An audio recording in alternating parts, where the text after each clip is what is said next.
All right, we'll start with some breaking news here from Woj. The Lakers are trading Marc Gasol to the Grizzlies in a move that'll save $10 million.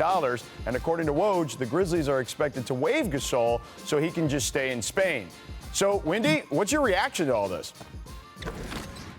Well, I talked to Marc Gasol after the Americans beat the Spanish in the Tokyo Olympics and asked him, hey, listen, are you still planning on coming back and playing this last year with the Lakers? And he said at that time he was planning on it, but I wasn't 100% sure of it. And so now we have the answer. And this was made a little bit more clear when DeAndre Jordan signed with the Lakers this week, because we're expecting Anthony Davis to play significant minutes at center this year. They also brought back Dwight Howard.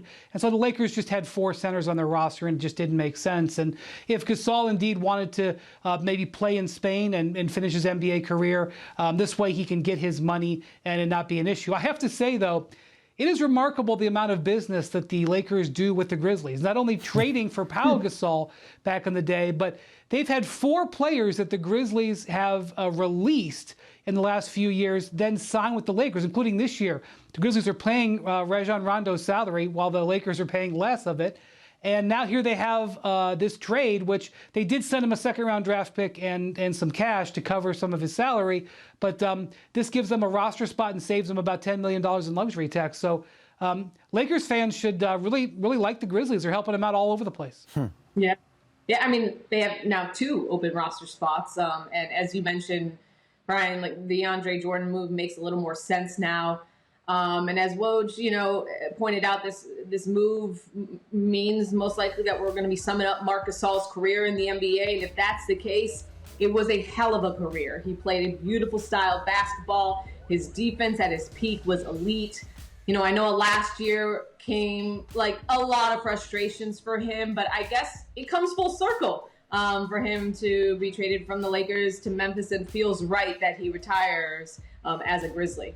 Yeah, Cass, I don't think there's any question about that. And ultimately, look, you kind of alluded to it, where it wasn't always great last year. There weren't a lot of combinations of lineups, guys, that you could put out there with Marc Gasol that had real good returns. And I was completely wrong on that. Like, I thought, from the high post, he's going to be fantastic finding guys, cutting this, that, and the other. It just never really materialized like it did when he went to Toronto, right? I just assumed that it would be very similar to that particular episode of his career. Didn't work out. DeAndre Jordan probably more in line with the way the Lakers want to play with their centers. If you look specifically when they won the championship with JaVale McGee and Dwight Howard, he fits there. He's a great role man, and he can finish at the rim still and can protect the rim better than Marc can at this stage. But you nailed it, Cass. He gets to finish in Memphis. He gets that ceremonial retirement from Memphis. And Brian, do you think that's what happens? Do you think he does, he just finishes off his career in Spain? Like he will play there one more year, perhaps? Yeah, I think there's a possibility he's going to play in Spain, possibly with Pau, who played in Spain last year, although it might be over for Pau as well. I have to say, in 2019, he had an absolutely amazing year. He went to the Raptors with that midseason trade and won the title as a key member of that Raptors team, and then went over to the World Cup in China and led Spain to the World Cup title all in the same summer. And it took a lot out of him. And I'm not so sure he was really the same player after that. He really gassed himself that summer. He just didn't have a lot left in the tank. And so I think it's a responsible decision by him, because he's still going to get paid. Basically, the Lakers sort of guaranteed him $5 million to come to them last year.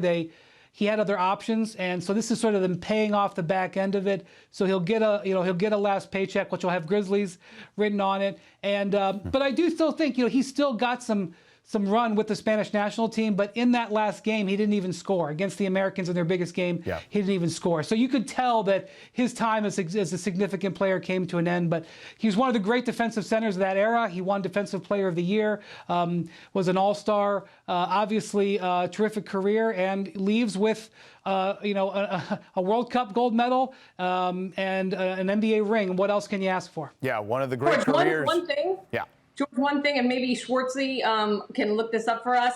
I'm seeing that he's 49 points behind Mike Conley for being the franchise's leading scorer. So I don't know. Do you give him 2 games so he can become the franchise's leading scorer? I'm just Just throwing that out there. Yeah, Cass, I don't know if he needs just 4 games to get that at this stage, or 2 games at this stage of his career. I don't know if that could materialize, but certainly if it is a career for Marc Gasol, a fantastic one for sure. One of the great careers of any second-round pick, if you think about it, in the history of the sport. He's certainly up there. All right. Thanks for watching ESPN on YouTube. For live streaming, sports, and premium content, subscribe to ESPN+.